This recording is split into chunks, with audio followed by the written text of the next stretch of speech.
Army Navy is always the second week in December, and it's never warm. It's always cold and windy. Windy is the key. So Bruce on his own decided he was going to set up camp. Okay, I mean, he brought tents, tables, everything that you could do, and flags. We had Navy flags, Marine flags, and Virginia flags. I'm not sure. We had a lot of flags in there, and we're set up in the parking lot at FedEx Field, and just to show the camaraderie of our company mates. We must have had about 25 there, and there was only like 31 of us in the company. So to get that many of us together was a real testament to our camaraderie, and was best. So what do you want to do when you get that many young guys together? You want to get a picture, right? So we had, in fact, I think we had the gals in there too. But we had everybody lined up in front of the tents, and we got one picture, and it's a great picture. But then obviously you want to make sure you have a second picture. Well, that second, right before they snapped that second picture, a gust of wind came up, flew over half the tarp, and it was at the one crock pot with Wisconsin Brock. With Brock, what bit it, and it wasn't even who was that? It wasn't their crock pot. It wasn't their crock pot, so they had to buy it. But the point is, that picture of everybody in place in their head like that. It's priceless. It's priceless. Well, I do have to say, this is my whole company that does there. If you thought young guys could party, yeah. Well, we had a party that at the Air Force. That's lodging, right. that I don't think we ever invited back. No, we didn't. Me and Santa were one. Well, you know, Bruce set us up at the Air Force Lodge there, and so after the game, we continued to party in the lobby, right? And you know, and there was remember the pilots, the Army pilots were there, and we invited them in also since we had won the game. But anyway, we went up there a couple years later and stayed in it, and we came into that lobby area. You know what? There's a sign up there prominently saying, "No loitering." And I think we caused that sign to get pushed up there. So. But anyhow, we have a good group. We got together. We did lots of things, and a lot of it, I actually got to hand it to Bruce and Doug as our impromptu leaders that have done a good job. Thank you very much.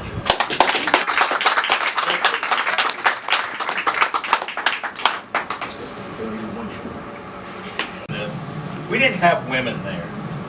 So not saying that Doug ever did this because his wife's here. But we would walk through the yard and I would play like I was taping the guys. Well, really I was on anatomy check of the girls with them, their girlfriends. And so I have a lot of those videos and I show them in the wardroom, and some of the guys that appreciate the pictures of the girlfriends, but they love the other women. I got so much footage of it. Never mind. I'm leading my command.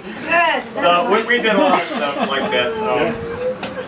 And it was all their fault. They paid me to do it. So I had the opportunity to be Bruce's roommate for the majority of the time at the Naval Academy. And so I've had 40-something years to figure out how to pay him back for all the stuff I had to put up with for 4 years.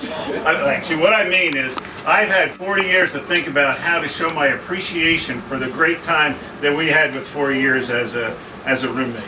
And during that time, he taught me how to hunt, he taught me how to fish. I taught him how to ride a motorcycle. I tried to teach him how to study.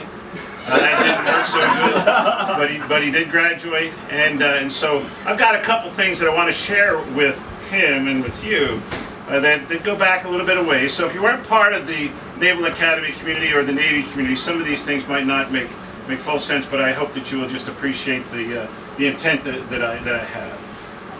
While we were roommates, Bruce and I were 6'1", 185, and so same size and feeling good and participating in things, and that meant we could swap uniforms and we could actually swap civilian clothes. And so over the years, I have continued to find things in my closet that would say Brunson 741036. And even 2 years ago, I found a pair of white works. For those from the Naval Academy understand, white works is kind of a working uniform, and they weren't very white, and they didn't fit, but they were yours. So I gave them back. And then I was quite surprised that earlier this summer I found one more item, and although it's just a T-shirt, but it is your T-shirt. And it happens to be the T-shirt I clean my bike chain with. And it does say 741036 in it. So I figured it's appropriate that I return your T-shirt. Well, one of the goals, and I'm going to have to go to the next D operation, is Doug and I are planning on riding across the United States with a bike. We'll see about that. Yeah, we're going to see about that, but, you know, I got to go through one more knee fix before it works out, so. But it's kind of a makeup to that is, went down to the midshipman store, down into the basement and talked to some folks there too. What do you have left over from the ages past? And they actually have these things called plebe T-shirts. And so I was able to look into these and I found some, but I thought it was interesting because this one says 742940. That's your group 74. 742940, and the picture on the back happens to be Jimmy Fry. In case you forgot what your alpha code was, Jimmy, this is for you. Thank you, I'll have to wear that. Oh my God. Look at that young guy. Let me see.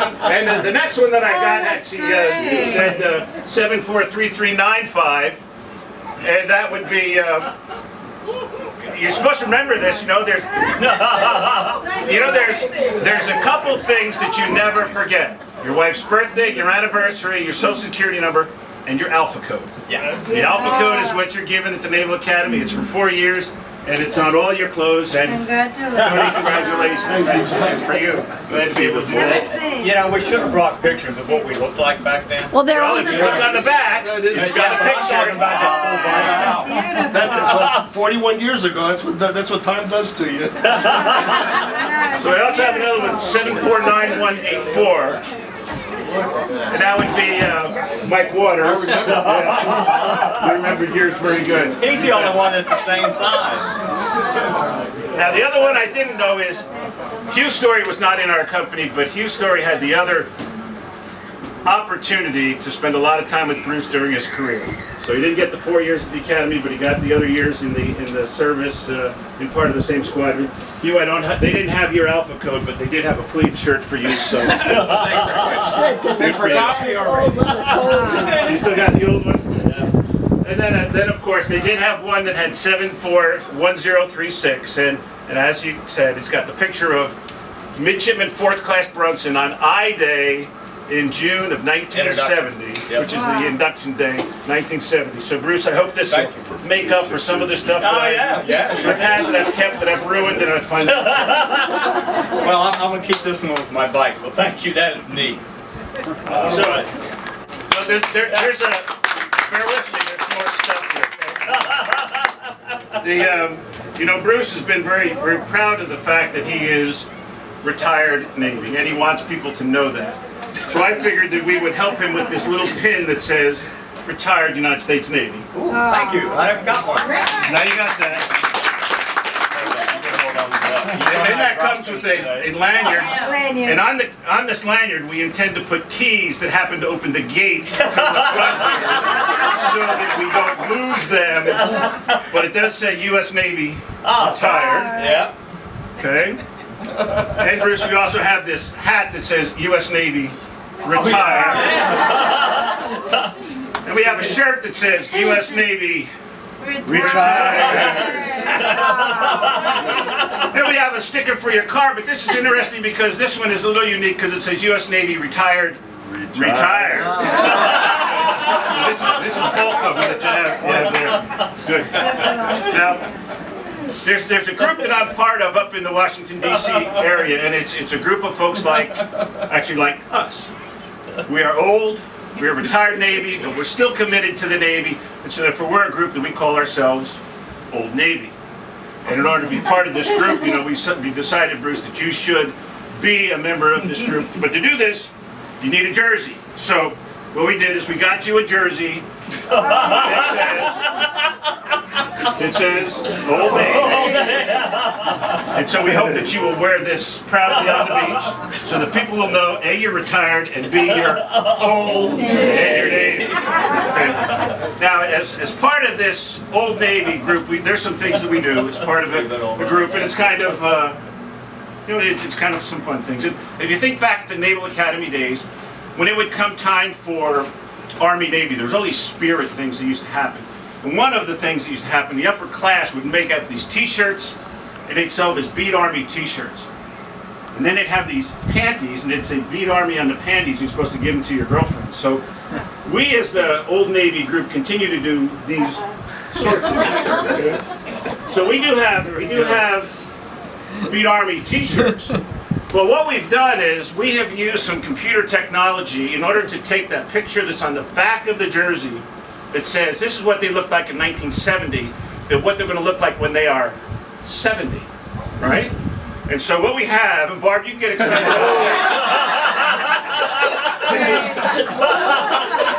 This is what we expect as far as Brunson at age 70, which is only a couple years away.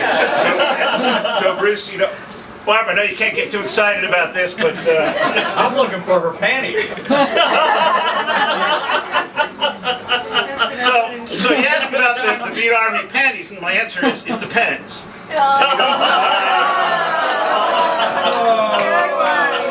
Good one.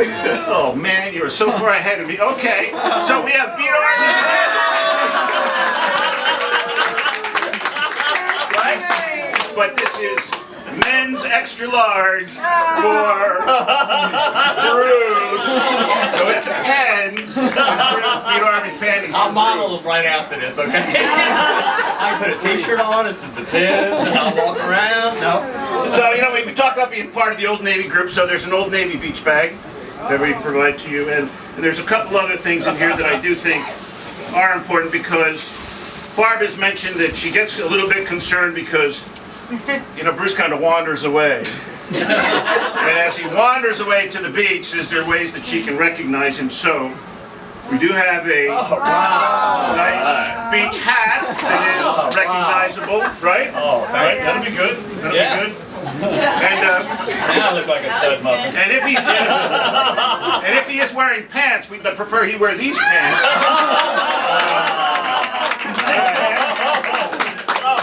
So you'll be able to recognize him on the beach, right? Boy, if it over my depends. It'll work. Okay, there's two other things that I would like to present to you. The one is there are a lot of things that are unique and distinctive about Bruce, and some of these wonderful comments that you made about him are absolutely a surprise to me. Because things were a little bit different. When you call him Dr. Brunson, that's pretty amazing to us. A, we were surprised that he graduated, and he recognizes that it was a team effort in order for Bruce to graduate. And he used to say that he's probably the first person to graduate from the Naval Academy and still can't spell. So I don't know if any of you had to spell check was something to save time, I know. But some of you have had to deal with his handwriting and his penmanship. You know that spelling is not one of his strengths. But to have him to go through that and then to get assigned to a major university as faculty was pretty awesome. And then to get a PhD. Bruce, we didn't think you could spell PhD, but you did, and so Dr. Brunson, we do congratulate you. Thank you very much. But there are a couple things that are unique about Bruce, and hopefully you will recognize some of this. And let me ask you this: Have you ever seen this Brunson pot? Right? You know, did any of you have a Brunson pot? Yeah. You do. Now, Here's some more. when you bought it, that's okay. We need more than that. When you bought it, you probably didn't know it was a Brunson pot because they probably called it a gurgle pot, right? That's it. See, the thing that I want you to do when you get to visit the Brunsons and you say, okay, fill this up and pour it. It sounds just like Bruce Brunson laughing. So, this will be in your kitchen, Barb, right? And when you go visit, say, let me hear the Brunson pot. Because it does just that. Glad that you have it added to your kitchen. Okay. And my, What can I say, you know?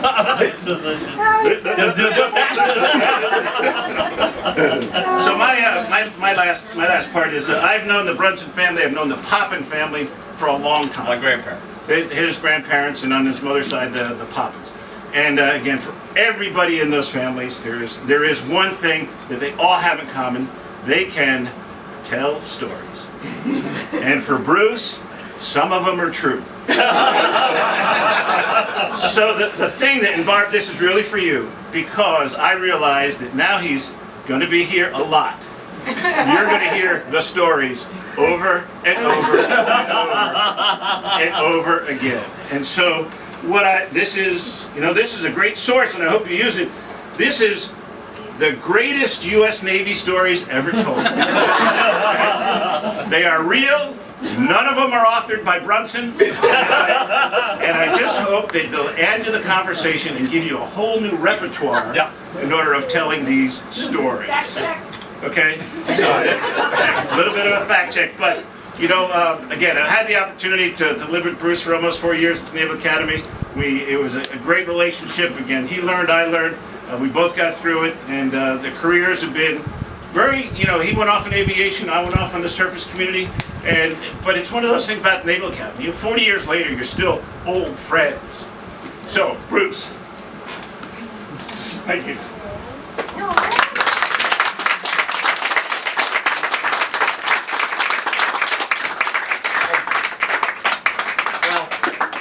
I deserved it all. I mean, the bad part about it, that's what I meant.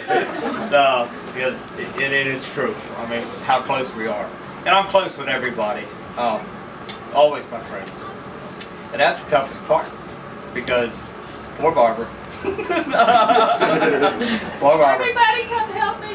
Yeah. But it is. And it's a time to do everything. And it was time for me to retire for a lot of reasons. One of them is I still want to walk and do stuff. Now I go back after I can't walk. You know, and I've met some great people. You know, Bill here, even if he is Army, but he is learning ODU's program. Just a whole group of everybody here that goes over the years. You know, Bob I've known 1,000 years. Even if he is Air Force, he's the one who really taught me how to play golf poorly. And, but yet he brought dairy into our life. I mean, and you heard me talk about Jason took fishing. Yeah, my new fishing buddy. You know, new person I'm mentoring, which I love to do for kids, and that's their kid. So all of that, it's just good. But it is time, and I hope everybody else does realize that. You know, life's short, and if you work too long, it's really short. You know, you picked a good time to retire. He's having a great time, and I'm going to help him with, once I finish this whole list of stuff I got to do with humanity, you know, working on houses. And I'm around, you know, and Irene can't believe I did it. I'm giving her husband a hard time. But, so, again, thank you very much. We can do this again when it's not my retirement party. Got a great place to do it, and we have to drink all that beer, so we may have to do it next weekend. Thank you very much, and again, thank you.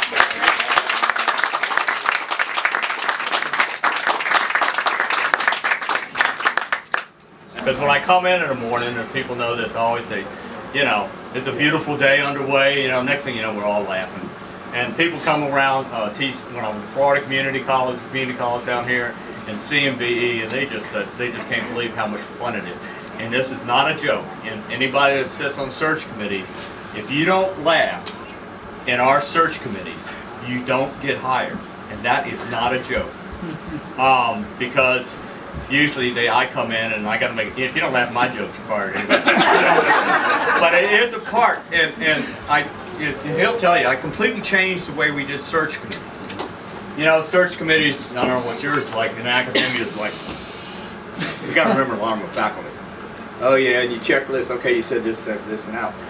No, everybody gives a presentation, which eliminates people, sees if they can stand up and talk.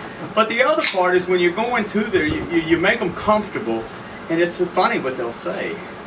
You know that. So what they'll say, they're open up, and you find you can't ask about their family. Next thing you know, they're telling you about their family. And we're very family orientated every place I work. And then the key part though is they all have to come see me last after I've sold the presentation. And really, truly, if they didn't take a laugh meter and talk and do stuff, they didn't get hired because they did not fit.